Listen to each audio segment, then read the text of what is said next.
ma ne ko gars yi de la nekk def nañ ko de pour diaboliser ko ak sëriñ si ma ne gars yi la nekk def nañ ko pour jaxase ko ak sëriñ si waaye réussirul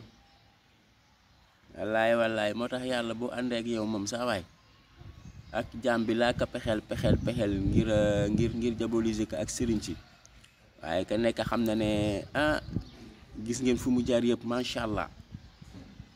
waaw jàllul de diabolisation bi jàllul de waaw jàllul de je suis désolé xanaa ngeen seet beneen point wala ngeen seet beneen pexe te ngeen xam ne ne monsieur le mi moom suñu borom a koy aar incha allahu taala waaw maa leen ko wax de borom bay ka aar de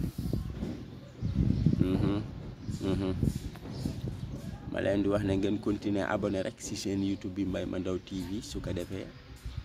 ngeen mën bu yeneen vidéo ñëwee ngeen mën ko seetaan waaw lii laa wax